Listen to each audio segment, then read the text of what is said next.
నా హృదయపూర్వకంగా నేను తెలియజేస్తున్నాను.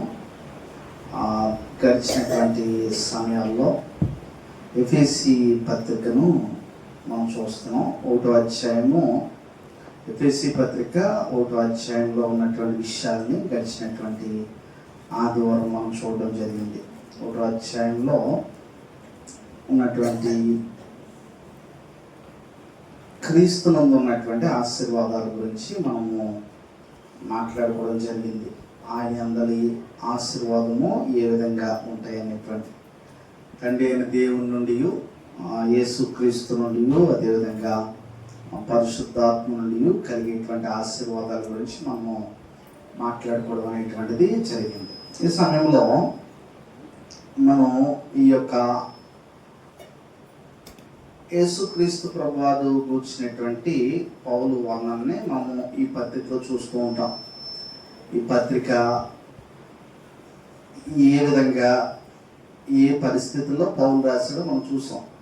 అయితే ఇప్పుడు మనం కొత్తగా చూసేటువంటి విషయం ఏంటంటే ఎఫెసీలో ఉన్నటువంటి సంఘముల గురించి దేవుడు ముందుగా అంటే అక్కడ ఏ విధంగా పాప క్షమాపణ, విమోచన, అదేవిధంగా ఆత్మ అనేటువంటి సంచుకరుని ఏ విధంగా ఇస్తున్నాడంటే కనుక దేవుడు యేసుక్రీస్తునందు ఉంచినటువంటి ఆశీర్వాదాలు మానవుడు గుర్తెరగవలసిన అవసరం. ఎందుకంటే ఏ లాభం లేకుండా యేసుక్రీస్తు ప్రభువు తను వెంబడించమని చెప్పడం, యేసుని వెంబడించే వారికి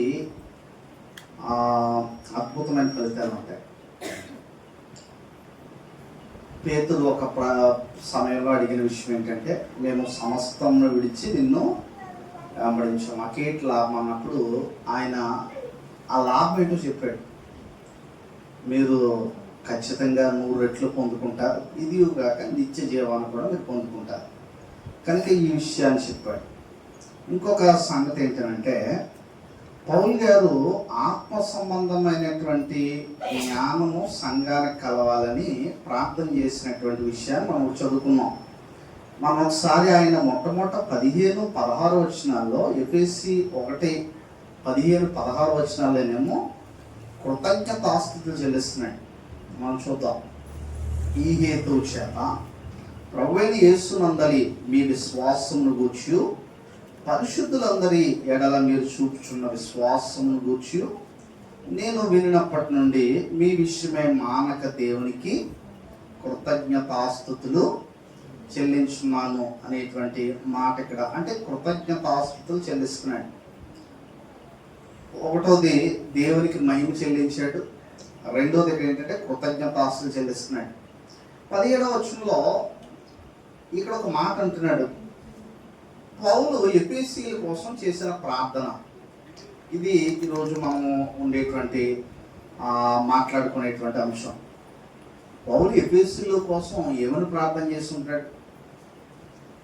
ఎఫెసీ సంఘం కొరకు పౌలు చేసిన ప్రార్థన ఏంటి? ఇందులో ఉన్న విశేషమైనటువంటి జ్ఞానం ఏంటి?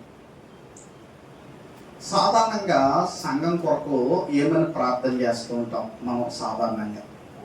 పౌలు గారు చాలా లోతైన ప్రార్థన చేశాడు. మొట్టమొదటి సంగతి ఏంటంటే 17వ వచనం అంటున్నాడు, మరియు మీ మనోనేత్రములు వెలిగింపబడినందున.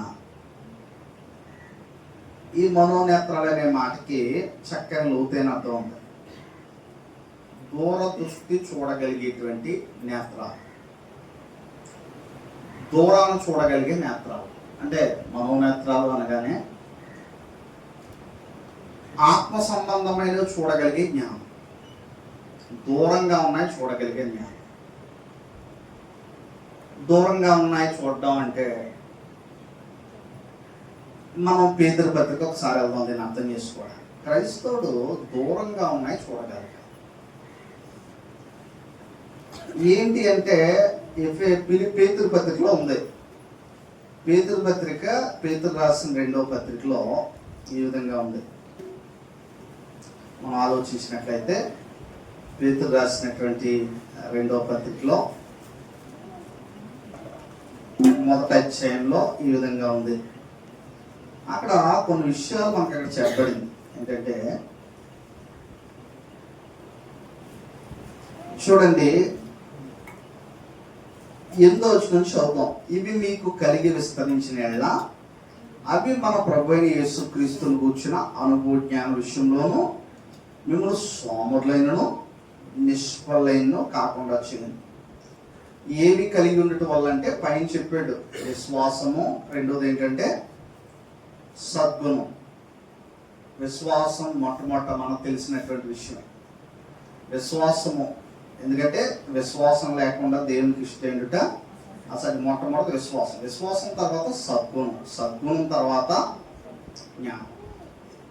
పేతురు అంటే నేను ఈ విషయాన్ని ఎందుకు చెప్తాననేటువంటి చివరిలో చెప్తాను. సిద్ధాంతపరమైన జ్ఞానం గురించి ఆయన మాట్లాడలేదు, అనుభవపూర్వకమైన జ్ఞానం గురించి ఆయన మాట్లాడలేదు.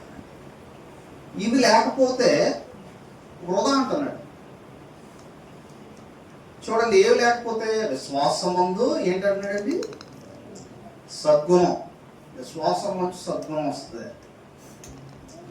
సద్గుణం అనేటువంటిది విశ్వాసాన్ని బట్టి కలగాలి, అది మళ్ళా దేన్ని బట్టి కలగకూడదు. ఈ భూమి మీద నీ చుట్టుపక్కల మనుషులను బట్టి నీకు వచ్చేది సద్గుణం కాదు, లేదంటే నీ పరిస్థితులను బట్టి వచ్చే సద్గుణం అసలే కాదు. అది దేవుని అందరి విశ్వాసం వల్ల నీలో పుట్టేటువంటిది సద్గుణం. సద్గుణం విశ్వాసం ఉంటే దేవుని భయం ఉంటుంది, విశ్వాసం ఉంటే దేవుని ప్రేమ ఉంటుంది. అప్పుడు నువ్వు ఏది పడుతుందో మాట్లాడవు, ఏది పడుతుందో ఆలోచించవు. విశ్వాసంలోనే వల్లే సద్గుణం వస్తుంది తప్ప మరి దేని వల్ల సద్గుణం మనలోకి రాదు.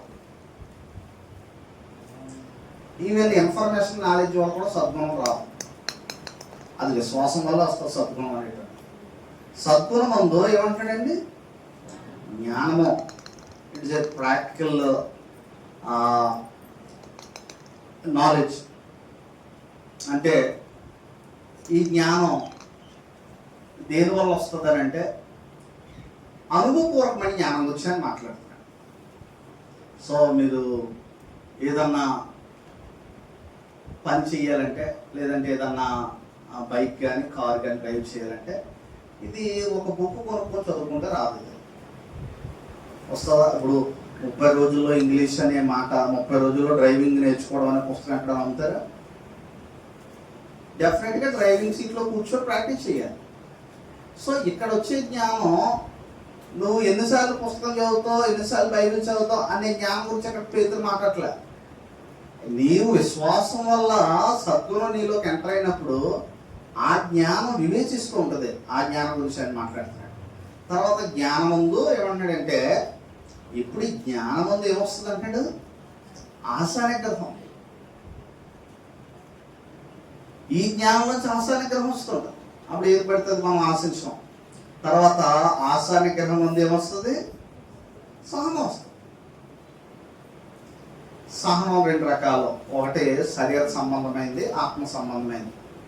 శరీర సంబంధమైన సహనం కొంతమందికి పుట్టుకతో ఉండొచ్చు, అది ఆ సహనం గురించి ఇక్కడ పేతురు మాట్లాడలేదు. ఒకవేళ కొంతమంది పుట్టుకతో చాలా కరుణమేలా కనపడినా అది దైవికమైన సహనం కాదు. అది దేవుని ఆజ్ఞలు విశ్వసించడం వల్ల ఉండే సహనం. దేవుని ఆజ్ఞలు విశ్వసించడం వల్ల, దేవుని మాటలు విశ్వసించడం వల్ల నీలో వచ్చే సహనం. ఆ సహనం గురించి ఇక్కడ పేతురు మాట్లాడుతున్నాడు. తర్వాత ఇంకో మాట అంటున్నాడు, సహనమందు ఏమంటున్నాడండి భక్తి. ఈ భక్తికి డైరెక్ట్గా వెళ్దామంటే అవుతావు. ఈ భక్తి ముందు ఇవన్నీ ఉండాలి.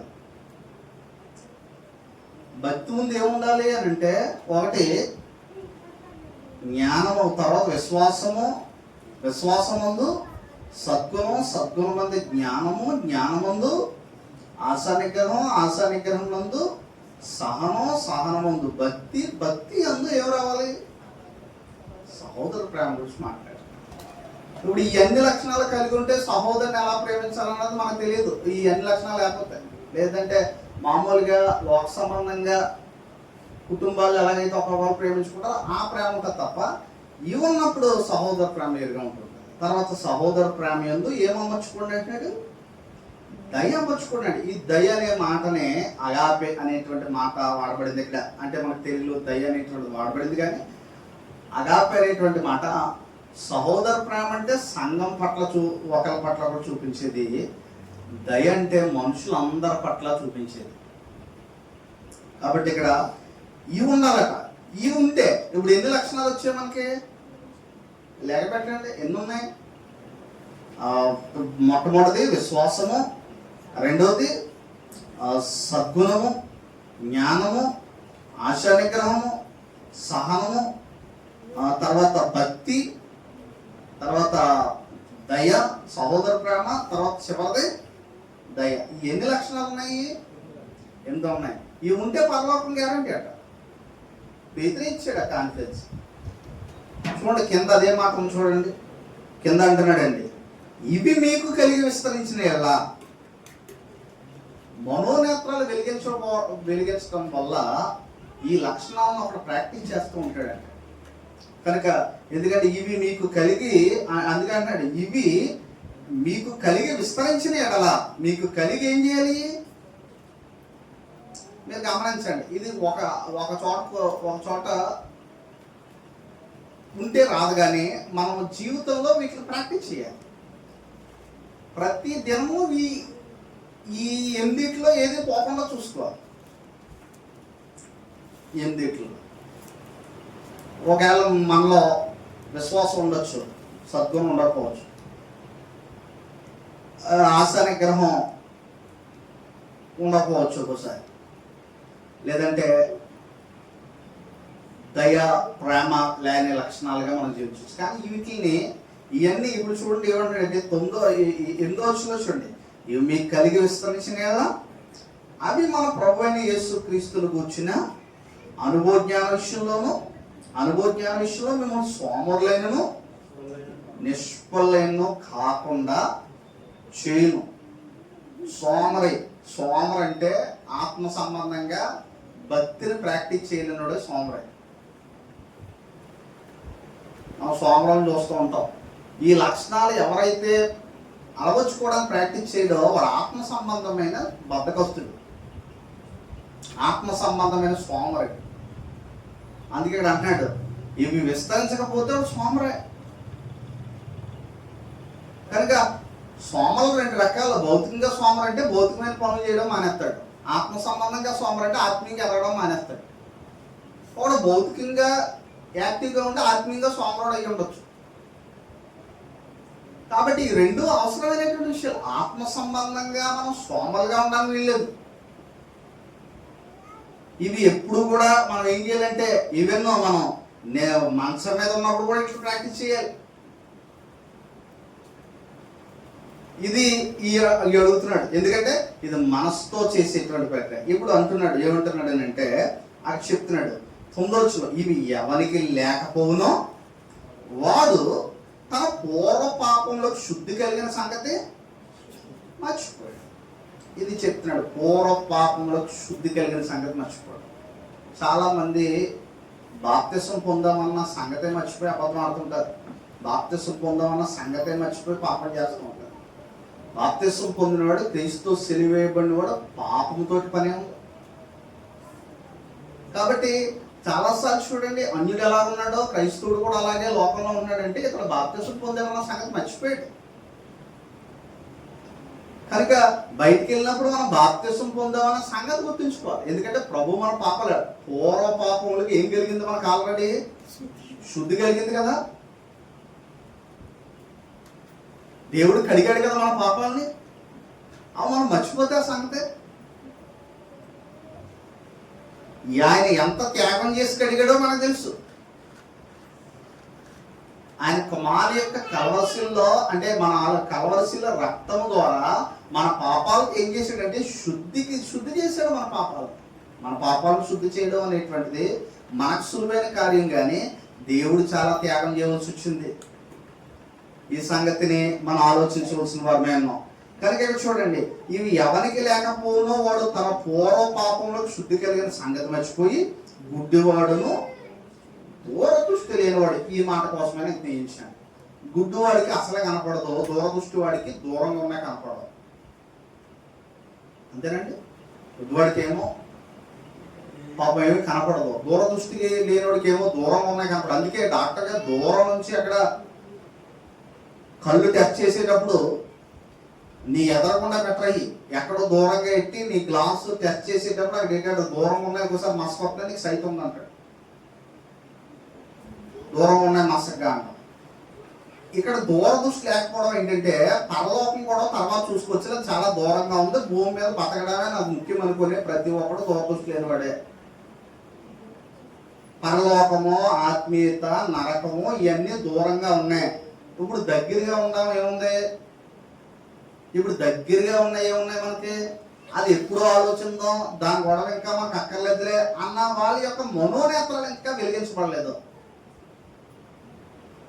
అంటే గుడ్డివాడును దూరదృష్టి లేనివాడు, అందుకే అంటున్నాడు గుడ్డివాడును దూరదృష్టి లేనివాడును. దూరదృష్టుడు అంటే దూరంగా ఉన్నాయి కనపడవు. అందుకే ఇక్కడ అంటున్నాడు కింద, అందువలన సహోదరులరా మీ పిలుపును ఏర్పాటును నిశ్చయం చేసుకుంటూ ఏం చేయమన్నాడండి, మరి జాగ్రత్త పడుడి. మీరిట్టి క్రియలు చేయవారైతే ఎప్పుడును, 11వ వచనం చూడండి, మీరిట్టి క్రియలు చేయవారైతే ఎప్పుడును తొట్టిల్లరు. అది కూడా అంటున్నాడండి, అలాగున మన ప్రభువును రక్షకుడైన యేసుక్రీస్తు యొక్క నిత్య రాజ్యంలో ప్రవేశం మీకు సమృద్ధిగా. చూడండి ఎంత గొప్ప ఆఫర్ ఇచ్చాడు, ఎంత గొప్ప మాటలు చూడండి. ఈ 8 లక్షణాలు ఉంటే నిత్య రాజ్యంలోకి ఏముంటుంది అంటండి, ప్రవేశం ఉంటుంది. క్రీస్తు సంఘంలో ఉంటే సరిపోదు, 8 లక్షణాలు ఉండాలి. 8 లక్షణాలు ఉంటేనే నిత్య రాజ్యంలో ప్రవేశం ఉంది. నేను క్రీస్తు సంఘంలో ఉన్నాను, నాకు ఆశా నిగ్రహం లేదంటే నరకమే అంటున్నాడు మనతో. నేను క్రీస్తు సంఘంలో ఉన్నాను, నాకు సహోదర ప్రేమ లేదంటే నరకమే. నేను క్రీస్తు సంఘంలోనే ఉన్నాను, నాకు దయ లేదంటే నరకమే. నేను క్రీస్తు సంఘంలోనే ఉన్నాను, నాకు ఇదేంటి సహనం లేదంటే నరకమే. ఇవి ఉంటేనే వెళ్తాను నిత్యరాజ్యంలో. క్రీస్తు సంఘం గురించే బైబిల్ మాట్లాడుతుంది కాబట్టి ఖచ్చితంగా వీటిని ప్రాక్టీస్ చేయవలసిన వారు. మనము కేవలము సిద్ధాంతపరమైన క్రైస్తవులు మాత్రమే కాదు, కానీ ఆత్మ సంబంధమైన క్రైస్తవులుగా మనం ఉండాలి. వీటిని ప్రాక్టీస్ చేయాలి. చూడండి, కొన్నిసార్లు రిజల్ట్స్ వస్తూ ఉంటాయి. ఇంటర్కి అయితే ఇన్ని సబ్జెక్టులు ఉంటాయి, 10th అయితే ఇన్ని సబ్జెక్టులు ఉంటాయి. ఒకవేళ 6 సబ్జెక్టులు ఉన్నాయని అనుకోండి, నెక్స్ట్ క్లాస్కి వెళ్ళాలంటే 10thలో ఉన్నటువంటి వ్యక్తి ఇంటర్కి వెళ్ళాలంటే 6 సబ్జెక్టులో పాస్ అయి ఉండాలి, ఏదో ఒకటి పాస్ అయితే సరిపోద్దా?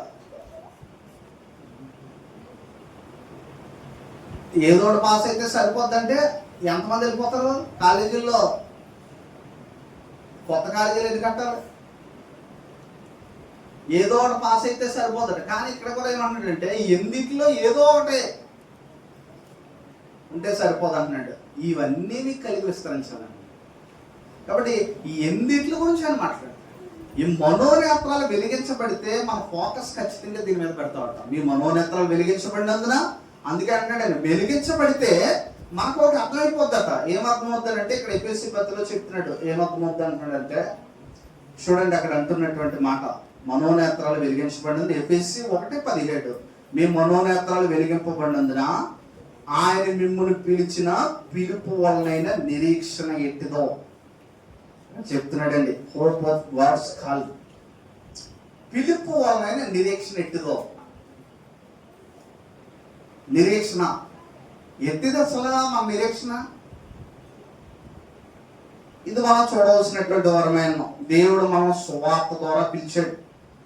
ఆ నిరీక్షణ ఎంత గొప్పది అని అంటే మనకు చెప్తున్నాడు. 2వ అధ్యాయం 19వ వచనంలో చూడండి, అక్కడ చెప్తున్నాడండి నిరీక్షణ ఎక్కడ పిలుచుకున్నాడు వాళ్ళని, జ్ఞానమునకు మించిన క్రీస్తు ప్రేమను తెలుసుకుంటూ తగిన శక్తి గలవారు కావాలని నేను ఏం చేస్తున్నాను, ప్రార్థిస్తున్నాను. కాబట్టి పిలుపు వలనైనటువంటి నిరీక్షణ ఎట్టిదో. క్రైస్తవులుగా మన నిరీక్షణ ఏంటి? క్రైస్తవులుగా మనకున్న నిరీక్షణ ఏంటి? ఎందుకు మనం క్రైస్తవులుగా జీవించాలి? అసలు కారణం ఏంటి? అసలు మనం క్రైస్తవుడు అవడం వల్ల వచ్చే లాభం ఏంటి? అన్యుడిగా ఉండడం వల్ల వచ్చే నష్టం ఏంటి? క్రైస్తవుడు అవడం వల్ల వచ్చే లాభం ఏంటి? అసలు ఎప్పుడన్నా ఈ లాభం గురించి ఆలోచించాం మనం? పౌలు గారు చాలా ఆలోచించి ఒక మాట చెప్పాడు, బ్రతుకుడు క్రీస్తే చావు అయితే నాకు లాభం. చావు లాభం ఎందులో ఉంది? క్రైస్తవంలో తప్ప. చావు అయితే లాభం అంటున్నాడు. అయితే ఇప్పుడు నేను జీవించున్న జీవితము నా కొరకు చనిపోయి తిరిగి లేచిన యేసుక్రీస్తు కొరకే నేను ఏం చేస్తున్నాను? జీవిస్తున్నాను. క్రీస్తు కొరకు బ్రతకడం చాలా ఉన్నతమైనటువంటి బహుమతికి వెళ్ళడమే ఈ బహుమతి. ఎందుకంటే ఒక విషయాన్ని నేను మీకు చెప్తున్నా. మొన్న ఇటీవల కాలంలో మేము విజయవాడలో గ్రాడ్యుయేషన్ ఇవ్వడానికి వెళ్ళాం. అక్కడ బైబిల్ ట్రైనింగ్ ఒక ఐఏఎస్ ఆఫీసర్ అయ్యాడు. సో అయితే జనరల్గా గ్రాడ్యుయేషన్ అయిన తర్వాత ఒక 5 minutes స్టూడెంట్లు మాట్లాడమని టైం ఇవ్వడం జరిగింది. అతను ఒక మాట చెప్పాడు, నాకు ఈరోజు ఐఏఎస్లో నేను చదివిన దానికంటే ఈరోజు నేను తీసుకోవడం చాలా ఉన్నతంగా ఉంది. ఎందుకనంటే అతను చెప్పిన గొప్ప మాట ఏంటంటే, మరణం అనే భయం ఏది చదివినా నాకు ఉంటానుంటుంది. నేను ఐఏఎస్ చదివినా, ఎంబీబీఎస్ చదివినా, డాక్టర్ చదివినా, ఇంజనీర్ చదివినా మరణ భయం నన్ను తీసేయలేకపోయింది.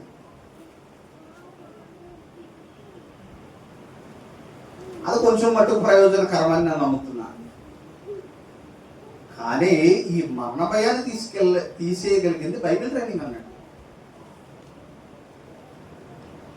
మరణ భయం తీసేసింది దేవుని జ్ఞానం. ఎంత గొప్ప నిరీక్షణ ఉంది క్రైస్తవుడికి ఈ భూమి మీద. శ్రమలు అనేటువంటివి తాత్కాలికంగా వస్తూ ఉంటాయి. పౌలు గారు అంటున్నారు, ఆయన నిరీక్షణ గురించి మాట్లాడుతూ పొందబోయేటువంటి ఒక మహిమ ఉంది. పొందబోయే మహిమ ఎదుట ఇప్పటి కాలపు శ్రమలు ఎన్నదగినవి. ఒకసారి మనం ఆలోచిద్దాం. ఇది 2025లో రాసిన మాట కాదు. ఎప్పుడు రాసిన మాట అది? ఒకసారి ఆలోచించండి, ఎప్పుడు రాసిన మాట అది? పొందబో మహిమ అంటే ఇప్పటి కాలపు శ్రమలు ఎన్నదగిన కాదనే మాట ఎప్పుడు రాయబడింది? 2000 సంవత్సరాల క్రితం రాయబడింది.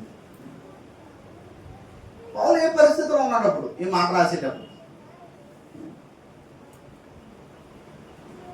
పౌలు గారికి ఎన్ని కష్టాలు ఉన్నాయి, ఎన్ని శ్రమలు ఉన్నాయి, ఎన్ని నిందలో, ఆపదలో, జైలు శిక్షలో అన్నీ ఉన్నాయి కదా. పొందబోయే మహిమ ముందు ఏమీ ఓ పక్కకు రావు. ఎన్న దగ్గర కాదంటున్నాడే. ఇప్పుడు ఉన్నాయి అన్న ఎనదగినవి అంటారా? పొందబోయే మహిమ ముందు పౌలు గారికి ఉన్న కష్టాలు ఏమున్నాయి? ఎప్పటి శ్రమలు అంటున్నాడు. ఎప్పటి శ్రమలు? ఆ రోజుల్లో క్రైస్తవుడు జీవించడం అంటే చాలా కష్టమైనటువంటి పని. ఆ రోజుల్లో మీరు చూడండి, కష్టమైన పని. ఎంత కష్టమైన పని అని అంటే, నీరో ఒక పాటలో కూడా మనం చదువుతూ ఉంటాం. ఎందుకంటే క్రైస్తవుడే కథలు రావాయనే ఆ దుష్ట నీరో ఏం చేశాడు? క్రైస్తవుల్ని చెండాడినటువంటి ఆ రోజుల్లో ఉన్నటువంటి పరిస్థితులు ఉన్నప్పటికీ చాలా శ్రమలు అనిపించాడు. జైల్లో ఉన్నాడు. రోమా జైల్లో చాలాసార్లు ఉన్నాడు ఆయన. అంత మాత్రమే కాదు, చాలా సందర్భంలో ఓడ పగిలి శ్రమ పడ్డాడు. చాలా సందర్భాల్లో ఆయన ఎన్నో శ్రమల్ని ఆయన చాలా ఒక లిస్ట్ కింద రాశాడు. ఒకటి తక్కువ 40 కోడా దెబ్బలు. ఎన్ని మార్లు తిన్నాడట? ఓడ తక్కువ 40 కోడా దెబ్బలు. ఎన్ని మార్లు తిన్నాడు? 5 మార్లు. ముమ్మారు బెత్తములతో ఏం చేయబడ్డాను? కొట్టబడ్డాను. ముమ్మారు బెత్తములతో కొట్టబడ్డాడు ఆయన. బెత్తాలంటే ఎలాంటివి అవి? ఒక మాటలో చెప్పాలంటే బెత్తం ఎవరు ఉపయోగిస్తారు?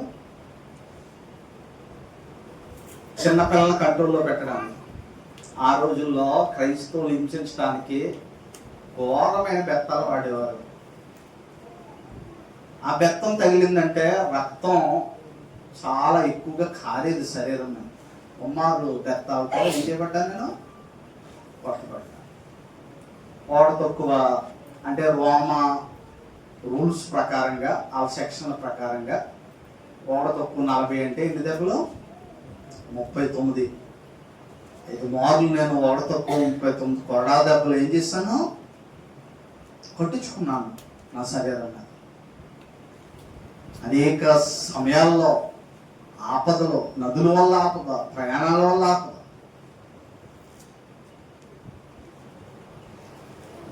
ఇప్పుడు పౌలుకి ఒక అవకాశం ఉంది. ఇవన్నీ వద్దనుకొని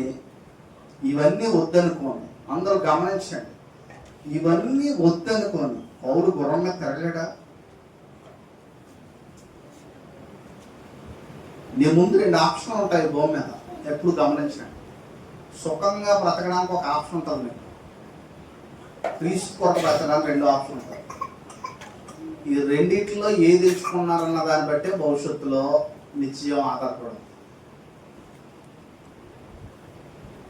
ఇప్పుడు ఇవన్నీ చేసిన తర్వాత ఆయన అంటున్నాడు, ఇప్పటి కాలపు శ్రమలో ఏమంటున్నాడండి, ఎన్న తగినవి కాదు.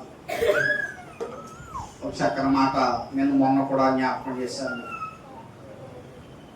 ఈ భూమి మీద హయ్యెస్ట్గా అంటే మనం ఎంతకాలం బ్రతకగలం?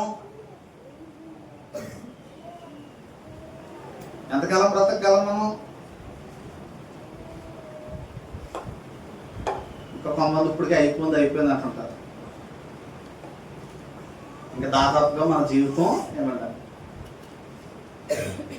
ఈ హయ్యెస్ట్గా బ్రతికింది ఎవరి భూమి మీద? మెతూషెల. ఒక బైబిల్ పండితుడు ఇచ్చిన వర్ణన ఏంటంటే, నేను ఒకసారి ఆల్రెడీ మీకు జ్ఞాపకం చేశాను. ఈ భూమి మీద శ్రమలో మెతూషెల వలె 969 సంవత్సరాలు ఉన్నప్పటికీ పొందబోయే మహిమ ఉందా ఎనదగిన కాదని రాశాడు. 969 సంవత్సరాలు ఒకవేళ మనకు శ్రమలు వచ్చినాయి భూమి మీద ఉన్న, పొందబోయే మహిమ దానికంటే ఉన్నతమైంది. కాబట్టి ఈ శ్రమలకు భయపడద్దు అంటున్నాడు. నిరీక్షణ లేని వారు భయపడరు కనుక ఈ శ్రమలకి ఏమాత్రం కూడా భయపడొద్దు అంటున్నాడు. కాబట్టి అక్కడ అంటున్నాడు, ఏమంటాడంటే మీ పిలుపు వల్ల నిరీక్షణ ఎట్టిదో మీరు గమనించండి. గొప్ప నిరీక్షణ ఎట్టిదో. ఇంకేమంటున్నాడు అంటే, మనం దేవుని యొక్క వాక్యంలోకి మనం ముందుకు వెళ్ళినట్లయితే, ఇంకా ముందుకెళ్ళిన నిరీక్షణ ఎట్టిదో అక్కడ అన్నాడండి, ఆయన క్రీస్తునందు వినియోగపరచిన బలాతిశయమును బట్టి అక్కడ అంటున్నాడండి. ఏమన్నాడంటే ఇక్కడ మనం ఇంకా పవర్ ఆఫ్ గాడ్ అంటే దేవుని శక్తి అలాంటిది. ఒకట నిరీక్షణ ఇచ్చాడు, రెండోది ఎవరి శక్తి? దేవుని శక్తి. దేవుని శక్తి ఏంటో తెలుసుకోవాలంట మనం. దేవుని శక్తి ఎలాంటిది? చాలాసార్లు మనం ఆటలకి భయపడుతూ ఉంటాం. ఎక్కువ మంది జీవితంలో ఎప్పుడు సలుగుతో బతుకుతూ ఉంటారు. కారణం ఏంటంటే వాళ్ళు దేవుని శక్తిని కనిపెట్టలేని వారై ఉన్నారు.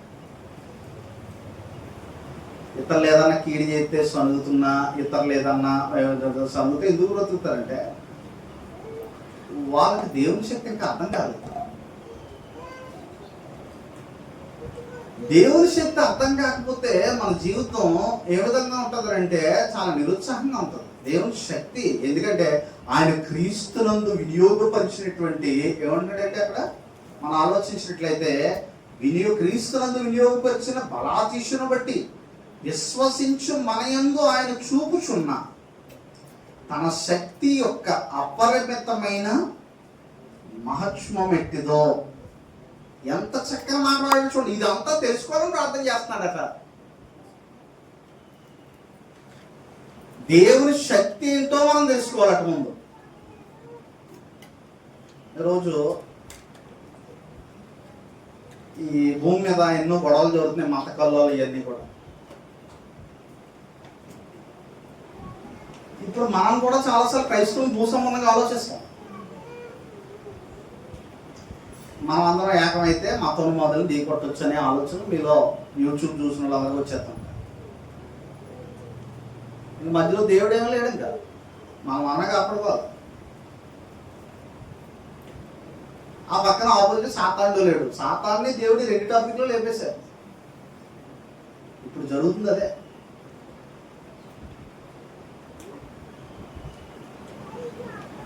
ఈ మతోన్మాదుల గురించి మనం చేసే విమర్శ ఏంటంటే, వాళ్ళ ఏదన్నా అంటే కుదరదా, మనమే అంటే వచ్చిందని. అసలు వాళ్ళ రాజ్యాన్ని సాతాను ఎందుకు కూడగొట్టుకుంటాడా? ఒక రాజ్యం తనకు తానే ఎవడన్నా కూడగొట్టుకుంటాడా? సాతాను తన రాజ్యం తనకి సువార్త ప్రయాణించినప్పుడు ఆటంకాలు వస్తాయి. సాతాను బోధ చేసినప్పుడు ఆటంకాలు ఏమి రావు. ఎందుకంటే ఆ రాజ్యం ఆడే ఎందుకు కూడగొట్టుకుంటాడు? మా లాజిక్కే తప్పది. అందుకే అన్నాడు, ఏమన్నాడు అంటే, తన రాజ్యం ఒకడే కూడగొట్టి ఉన్నాయలా తన రాజ్యం తానే కూడగొట్టుకుంటాడా? ఎందుకంటే యేసు ప్రభువుకి ఒక మాట అన్నది. ఎందుకంటే ఈయన దెయ్యాలను ఎందుకు వెళ్ళగొట్టాడంటే ఇతను ఏమై ఉన్నాడు? బయలుజేబులై ఉన్నాడు. అయితే యేసు ప్రభు చాలా జ్ఞానంతో మాట్లాడు. ఒకవేళ నేను బయలుజేబులను అయితే నేను వాడి శరీరంలోకి దెయ్యాలను ఎట్లా చెప్తాను, కానీ వాడి శరీరం దెయ్యాలు ఎందుకు కూడగొడతాను, నా రాజ్యం నేను ఎందుకు కూడగొట్టుకుంటానని అక్కడ లాజికల్గా మాట్లాడాడు ఆయన. సాతాను రాజ్యాన్ని ఎలా కూడగొట్టుకుంటాడు? కాబట్టి ఇది దేవుడి శక్తి మీద కట్టబడింది క్రైస్తవ్యం. ఇది మానవుడి యొక్క బలం మీద కట్టబడలేదు ఇది. అందుకే అన్నాడు, సువార్తను కూర్చుని సిగ్గుపడేవాడిని కాను, ఎలయనగా నమ్ము ప్రతివానికి. ఎలయనగా మొదట యూదునికి గ్రీసు దేశిస్తున్నాడు. యూదుడు గ్రీసు దేశిస్తుడు. పశువుడు ఇంకా తక్కువే, కానీ యూదులు గ్రీకులు. యేసు ప్రభువును సిలువేయమని కోరింది ఎవరు? యూదులు. మొట్టమొదటి 3000 మంది బాప్తిసం పొందింది ఎవరు? చెప్పండి, 3000 మంది బాప్తిసం పొందింది ఇశ్రాయేలు కదా? మీరే సిలువేసేశారు. మీరు సిలువేసిన యేసునే దేవుడు ప్రభువుగాను క్రీస్తుగాను అంగీకరించాడు. అప్పుడు వాళ్ళు పొడుచుకున్నాడు, ఇలాంటి ఆయనను సిలువేసేసామా, మా పాపాలైన సిలువేసేయా, ఇలాగా మేమేం చేయాలి? ఇప్పుడు మేమేం చేయాలని అడిగితే, ఇదిగో పేతురు మీద మారుమనసు పొంది పాపక్షమాపణ నిమిత్తం ప్రతి వాడును మొట్టమొదటి బాప్తిసం పొందిన ఎవరు? ఏ జాతి అయితే ఆయన సిలువేసిందో వాళ్ళే పొందారు, మర్చిపోకండి.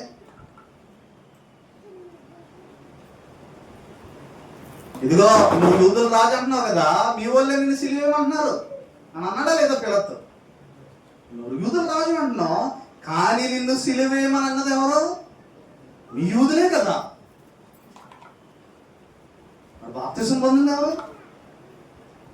యూదుల అధికారి అని నికోదేము రాత్రిగా ఎందుకు వచ్చాడు? యేసు ప్రభు గురించి తెలుసుకోవాలి. అనేక యూదులు విశ్వసించారు. అందుకన్నాడు, ఇప్పుడు నేను సువార్త పట్టుకొని వెళ్తాను. సువార్త ఏమన్నాడంటే, ఎలయనగా నమ్ము ప్రతి వానికి, యూదునికి, మళ్ళా ఎవరికి? యూదుడంటే చాలా కరుడు కట్టినటువంటి క్రీస్తు వ్యతిరేకి. అలాంటి వాడు కూడా రక్షణ కలిగజేస్తుందంట. రెండోది గ్రీకులు ఎవరు? గ్రీకులు చాలా జ్ఞానవంతులు. వాళ్ళు కొత్త కొత్త విషయాన్ని కనిపెట్టడంలో తమ జీవితాన్ని కొనసాగిస్తారు. ఏదైనా కొత్త విషయం అంటే ఇంట్రెస్ట్ వాళ్ళకి. మీరు అపోస్తల కార్యాల్లో ఎథెన్సీ పట్టణం వెళ్ళినప్పుడు అక్కడ కూడా కొంతమంది హత్తుకుని ఆయన ఏం చేశారట? రక్షించారు. చూడండి అపోస్తల కార్యంలో, ఇది చూద్దాం మన అపోస్తల కార్యాల్లో. చూడండి ఏమంటున్నాడు అపోస్తల కార్యంలో. చూడండి 17వ అధ్యాయం అడంటున్నాడు. 31వ వచనంలో చూడండి, 17వ అధ్యాయం 31వ వచనము. ఎందుకనగా తాను నియమించిన మనుషుల చేత నీతిని అనుసరించి భూలోకములకు తీర్పు తీర్చబోయే ఒక దినము నిర్ణయించున్నాడు. మృతులలో నుండి ఆయన లేపినందున దీన్ని నమ్ముటకు అందరికి ఆధారము కలగజేసిన. ఇది ఎవరి మధ్య చెప్తున్నాడు? గ్రీకుల మధ్య. మరి అప్పటికే చాలా బలిపీఠాలు ఉన్నాయి వాళ్ళ దగ్గర. నేను సంచరించుచు ఏం చూశాను? మీ బలిపీఠాలన్నీ చూస్తే తెలియబడిన దేవుడి కదా రాస్తుంది. అక్కడ ఏమనుంది? అక్కడ తెలియబడిన దేవుడికని. ఆ తెలియబడిన దేవుడి గురించి చెప్పడానికే నేను వచ్చాను. ఆ తెలియబడిన దేవుడే నిజమైన దేవుడు. ఇప్పుడు గ్రీకులు చూడండి ఏమైందనంటే, చూడండి మనం ఆలోచించినట్లయితే, మృతుల పునరుద్ధానం గురించి వారు విన్నప్పుడు కొందరు అపహాస్యం చేసేది, మరికొందరు దీన్ని గురించి నీవు చెప్పినది ఇంకొకసారి విందుమని చెప్పిరి. అలాగుండగా పౌలు వారి మధ్య నుండి ఏం చేశాడు? వెళ్ళిపోయాను. ఇప్పుడు 34 వచ్చిన చూడండి. అయితే కొందరు మనుషులు అతను హత్తుకొని ఏం చేశారు? ఎవరు హత్తుకున్న మనుషులు? ఎవరండి ఆయన హత్తుకున్న మనుషులు? అక్కడ గ్రీకులు. కనుక హత్తుకొని ఏం చేశారు? విశ్వించారు. దమరి అను ఒక స్త్రీ, చూడండి అక్కడ చెప్తున్నాడు, వారిలో అరియోపగీతుడైన దియోనుసియు దమరి అని ఒక స్త్రీయు వీరితో కూడా మరికొందరు నుండి. వీళ్ళందరూ గ్రీకులు. వీళ్ళు ఏం చేశారంటే ఆయన విశ్వించేశారు. సువార్త ప్రకటించమన్నాడు మనల్ని. మరి సర్వలోకానికి వెళ్ళి సర్వ సృష్టికి సువార్త ప్రకటించండి. ఈ సువార్త అంటే ఒక ఆయన రాశాడు, సువార్త విధేయత కోరడం కాదట. మీరు గమనించండి. ఇప్పుడు మతోన్మాదికి కానీ మన క్రైస్తవులు కొంతమందికి అర్థం కాని విషయం ఏంటంటే, సువార్తను బలవంతంగా ఒకడు విధేయత చూపించాలి, మీరు బలవంతంగా ఇది నమ్ముకోవాలనేది సువార్త చేయదట. సువార్తే విధేయతను పుట్టిస్తుందట.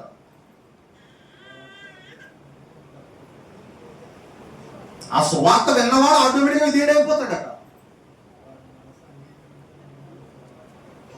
ఇదిగో దీనికి విశ్వసిస్తావా లేదా, ఇదిగో ఇలా అని అందట.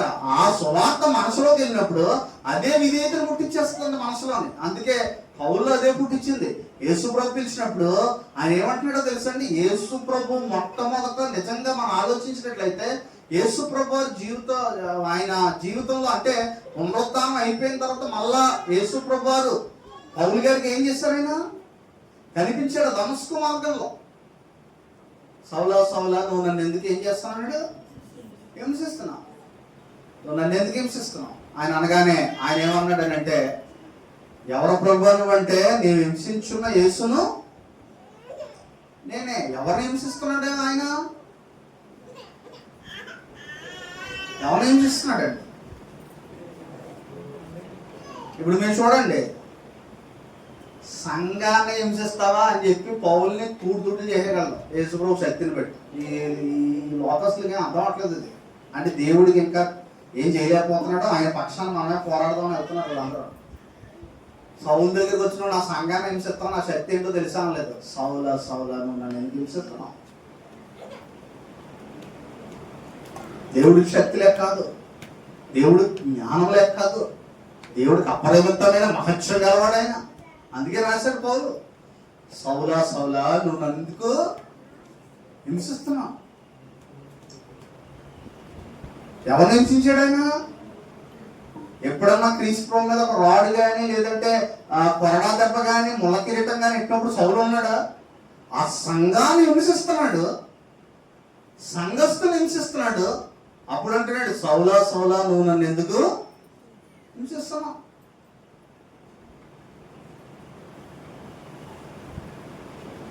యేసు ప్రభు అలా అడిగాడు ఆ రోజు. కానీ ఈరోజు మన వాళ్ళు ఏమడుగుతున్నారు? క్రైస్తవులు జోలికొత్తే నిద్రపోయే సింహాలు ఏమవుతుందో చూసుకున్నాను. కానీ ఆయన అంత శక్తివంతుడే. సౌలా సౌలా, నువ్వు నన్ను ఎందుకు హింసిస్తున్నావు? ఎవరు ప్రభా నువ్వు అనంటే, నేను హింసించున్న యేసు నేను. పౌలు ఏమన్నాడో తెలుసండి?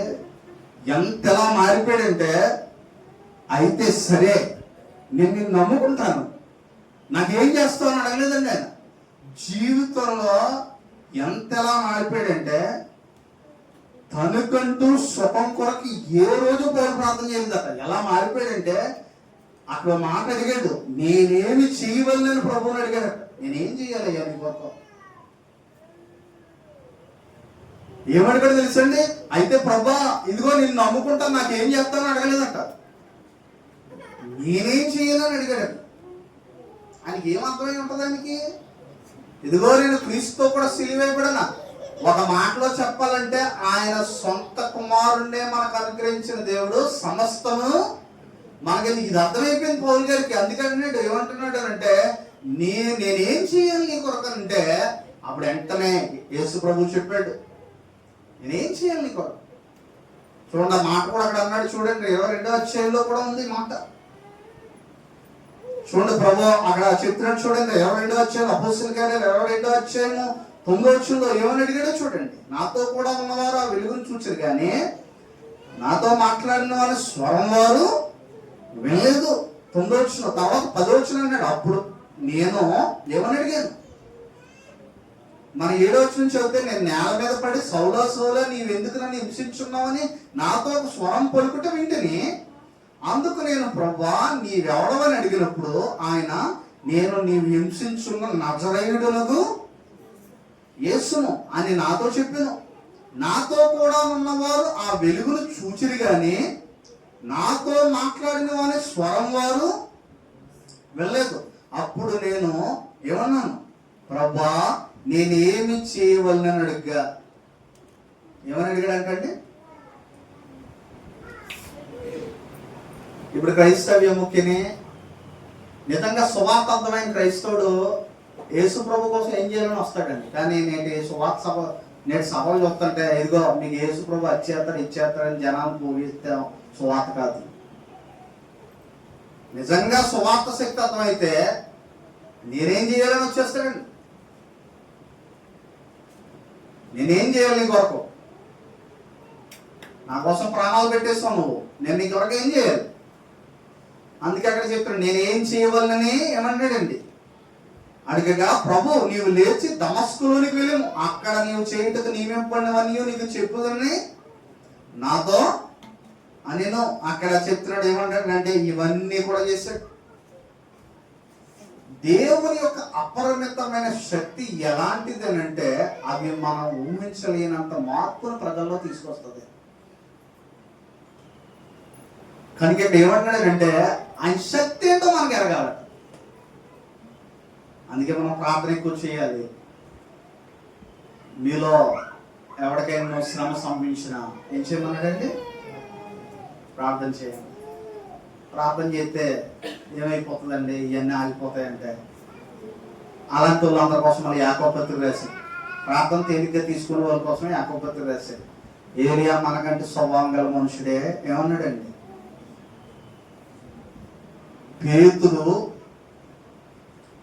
పేతురుని యోహాను చెరలో ఉంటే సంఘం ఏం చేసింది? అండి? పేతురు యోహాను చెరలో ఉంటే సంఘం అత్యాశక్తితో ఏం చేస్తుంది? ఇప్పుడు రోజు మనందరం కూడా ఏంటంటే అక్కడ అంటున్నాడు ఏమంటే బాప్తిసం వీరు అపోస్తుల బోధ ఎందును సహవాసం అందును. అపోస్తుల బోధ ఒకటి కదండి, ఆ సహవాసం లేదు కదండి. వాళ్ళు సహవాసం అందును, రొట్టె విరిచి అందును, ప్రార్థన చేయటి అందును ఎడతెక్కున్నారట. 1వ శతాబ్దంలో చాలా కష్టాలు ఉన్నాయి. క్రైస్తవ్యమో ఇక్కడ ఒకటి గమనించాలి. అసలు క్రైస్తవ్యం వ్యాపించేదే శ్రమల వల్ల.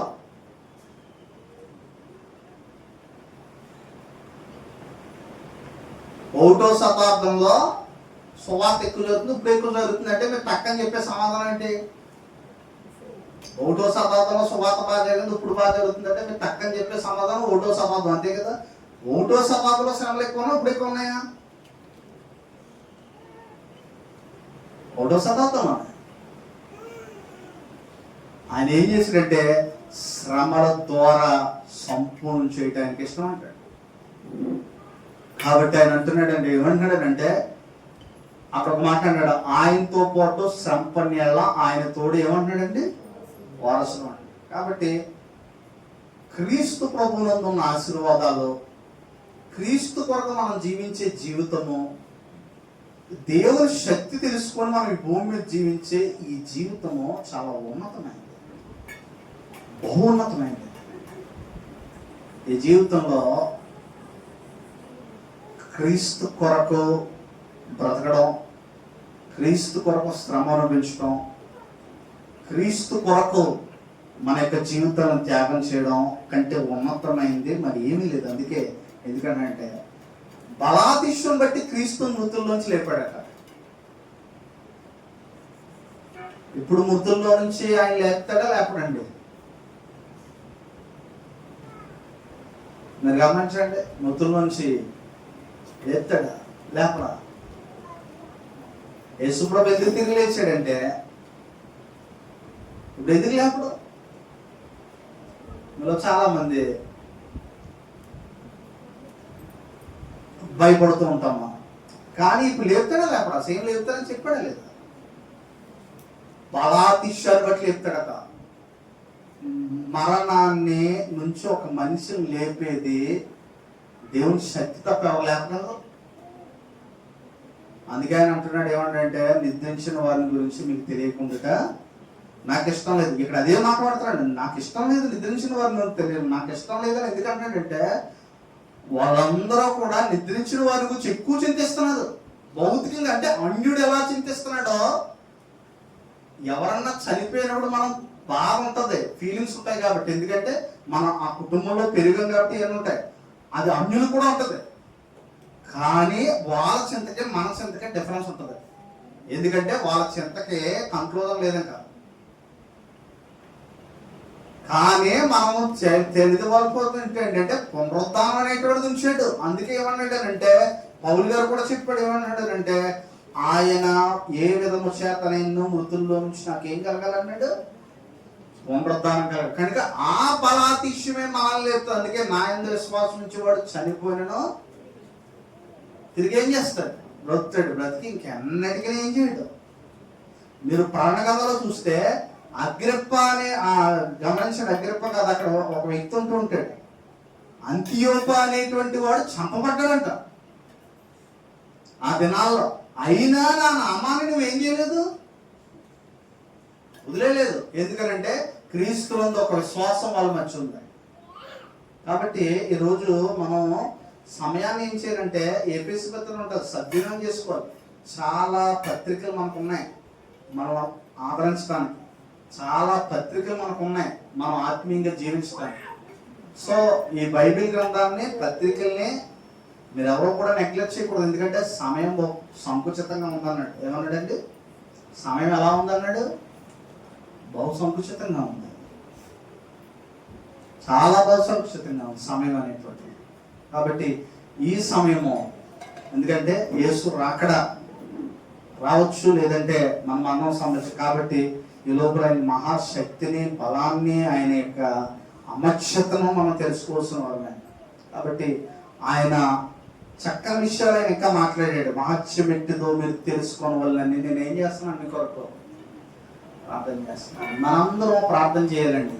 సంఘం అంతా దేవుని శక్తి, దేవుని మహత్యము, దేవుని జ్ఞానము, ఆయన వినియోగపరిచిన బలం తెలుసుకోవాలని సంఘం గురించి ఏం చేయాలంటాడు,